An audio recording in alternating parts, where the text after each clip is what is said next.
Watts here, and this is the deck we just ran in Legacy Tribal Apocalypse. It was a regular event, and we are running Reanimator Eldrazi again, or Reanimator as I like to call it.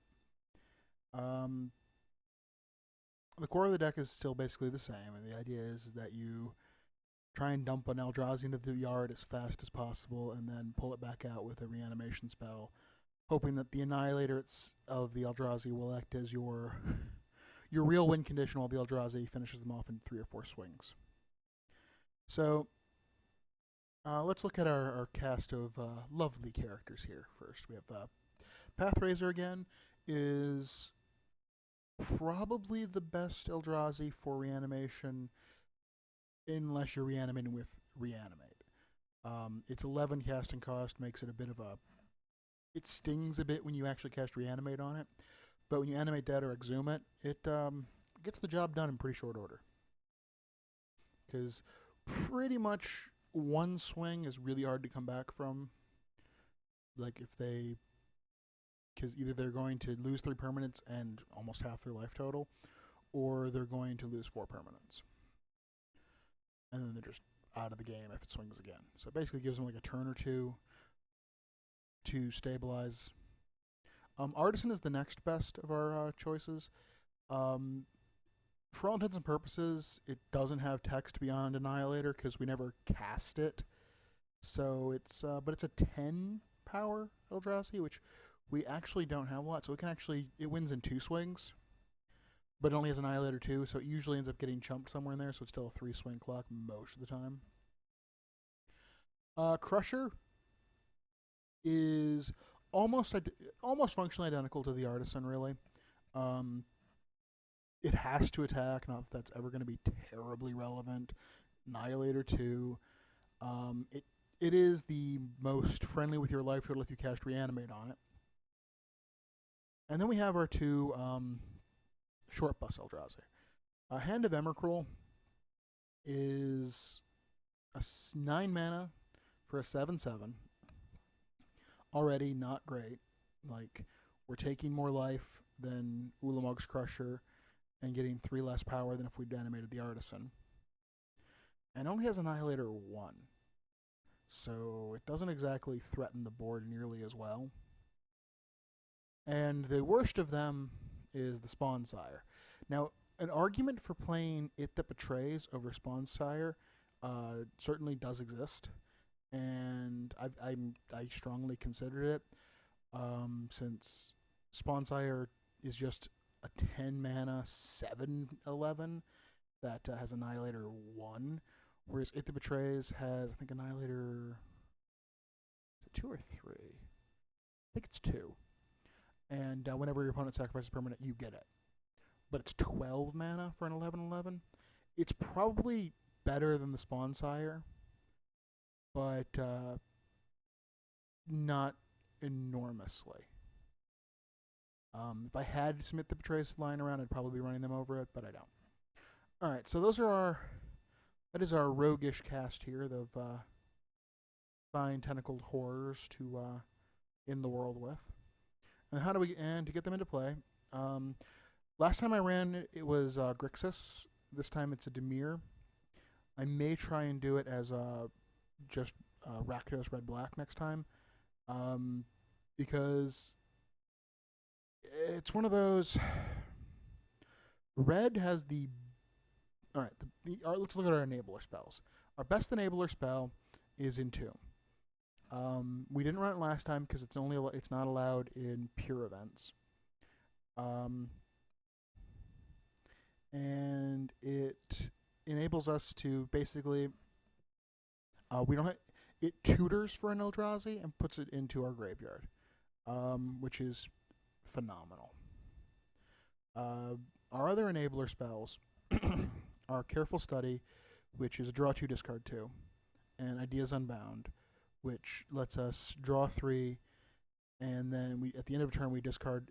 Like, turn 2, this is pretty good because you draw 3, and then you just discard all your Eldrazi, and you kind of end up about at parity. Like, you don't actually lose much with Ideas Unbound because we're playing it to discard. So, and it also digs deeper than any of the other draw discard spells. Now, if we were running red, the thing is that red has Faithless Looting is better than Careful Study because it has flashback. But Wild Guess, which would be the spell that would be in place of Ideas Unbound, is not quite as good as Ideas Unbound. So it's one of those. It's like you get a better good enabler, but a worse bad enabler. So it kind of balances out. You could also run Desperate Ravings, I suppose, but since that one actually doesn't give you the choice, it's discard at random. It's not very good.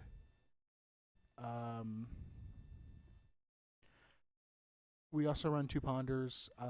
It's possible these maybe should have been Ideas Unbound, but not 100% sure. Then we have 10 Reanimation spells. Reanimate is the cheapest mana-wise, but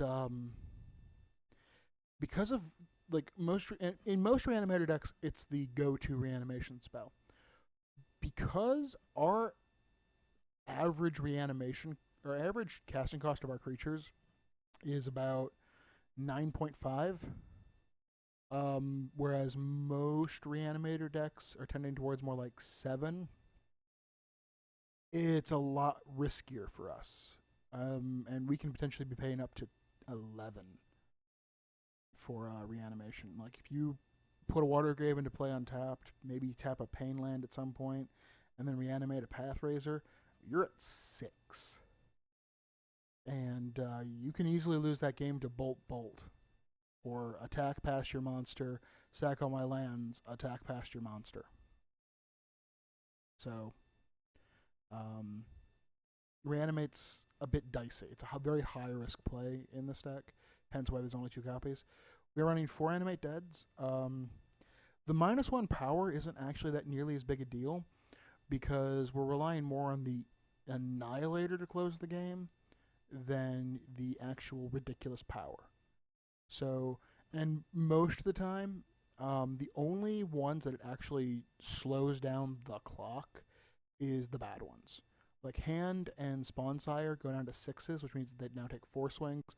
All the other ones stay at 3 swings.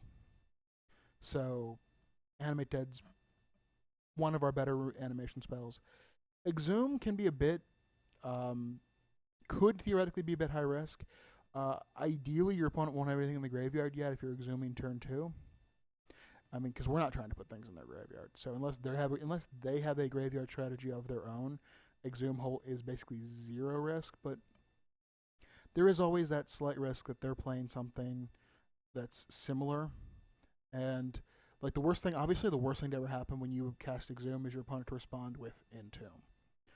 Our mana base, an argument could probably be made for these should have probably been Dark Slick Shores. And obviously, if I had them, these 4 swamps would be Underground Seas. I don't have Underground Seas. They're even with Vintage Masters coming out and killing the price of them by a lot, they're still a bit out of my price range at the moment. So that's what we ran. I think I may try the red-black version, as I said, where you switch out Careful Study and Ideas Unbound and Ponder for Faithless Looting and Wild Guess. Though the next time I play it, it'll probably be Grixis again because we have to lose Entomb, which means it'll probably be Careful Study, Faithless Looting, and Izzet Charm. Because if you're running all 3 colors, Izzet Charm becomes a lot better. So that's where we're at. I performed better today, but it is still hampered from normal Reanimator by the fact we have to run 20 creatures to be a tribal deck. And it makes it very thick at that top end.